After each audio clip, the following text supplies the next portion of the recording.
guys, and welcome to the Flying Live. Today I'm going to be showing you how to make this stuff, garlic oil. I absolutely love it. So garlic oil is amazing for loads of things. It may sound really daft if you've just got normal oil in your cupboard. However, I think garlic oil just adds a little bit of a different flavour. You know, if you just want a hint of garlic in your stir fry without using a whole bulb, garlic oil. If you want to use it as a dipping oil for breads and things, it's perfect for that.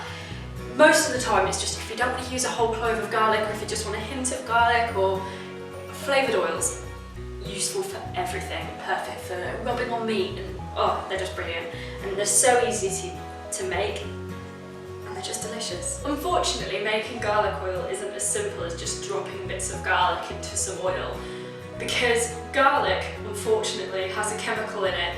I can't remember what it's called, but it has a chemical in it that produces bacteria, like really bad bacteria for us to eat in anaerobic conditions. So when you've put it in the oil and you've sealed the oil, within days it's going to be basically mouldy, and it's going to be a hive of bacteria that can do a lot of damage to us, and it tastes minging.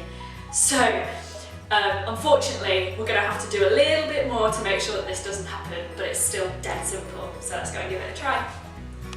So here's my virgin olive oil, just in a frying pan. You can use a bigger pan, probably not a smaller pan, but the better quality olive oil you use, the better your garlic oil is going to be.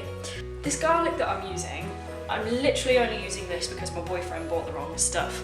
If you want pretty good garlic, sort of garlicky flavour in your oil, I'd use about a bulb. But this stuff, it's kind of like miniature garlic, and the whole thing is like one clove, but it's about the same as one bulb. So I've chopped up a couple of these, and that's why you can see I've got quite a lot here. But generally you just want about a bulb. If you put a small piece of test garlic in, as soon as you can sort of see that little bubbles are coming off it, you can start, to put all your other bits in. Look at that gorgeous green colour. And you've essentially just got to wait for it to fry.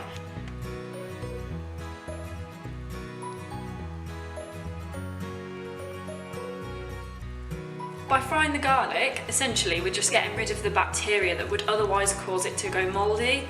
So you definitely need to fry it. A good way to sort of spice this up a little, if you wanted garlic and chilli oil, you could just pop a couple of whole chilies in there, and it'll do the same effect. Okay, so once your garlic has started to float, and if you can see it's starting to go a little bit brown on the outside, then you're about ready to let it cool down.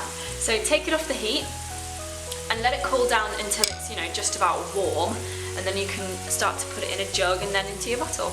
It's really important not to let your garlic burn, because if your garlic burns, then it will give your oil a really horrible bitter taste. Okay, so whilst you're waiting for your oil to cool, something I really like to do is to put the garlic in the bottle, because it will continue to flavour the oil.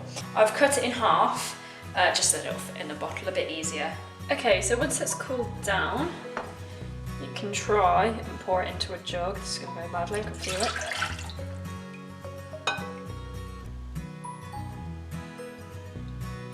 Oh, is it going to be big enough? Okay, I got most of it in, that's good enough. Now, you can watch me hilariously try and get this into a bottle. If you've got a funnel, use a funnel. Highly recommend funnels.